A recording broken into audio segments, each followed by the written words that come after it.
Portugal formou parte de Castela e León ata comezos do século XII. Cando pasou a ser un condado, seguiu sendo dependente deste reino.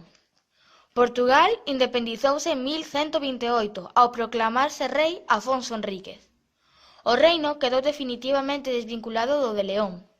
O fillo de Fernando I de Castela, Afonso VI, ocupou Toledo no 1085 e chegou ata o sur do Texo e repoboou as terras entre este río e o Douro.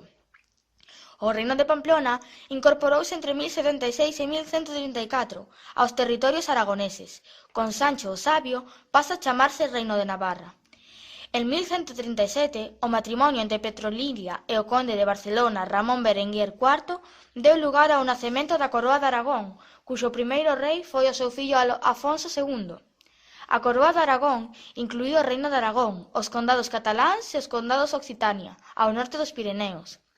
No ano 1171, Afonso II completou a expansión do Reino de Aragón coa conquista de Caspe e a fundación de Teruel.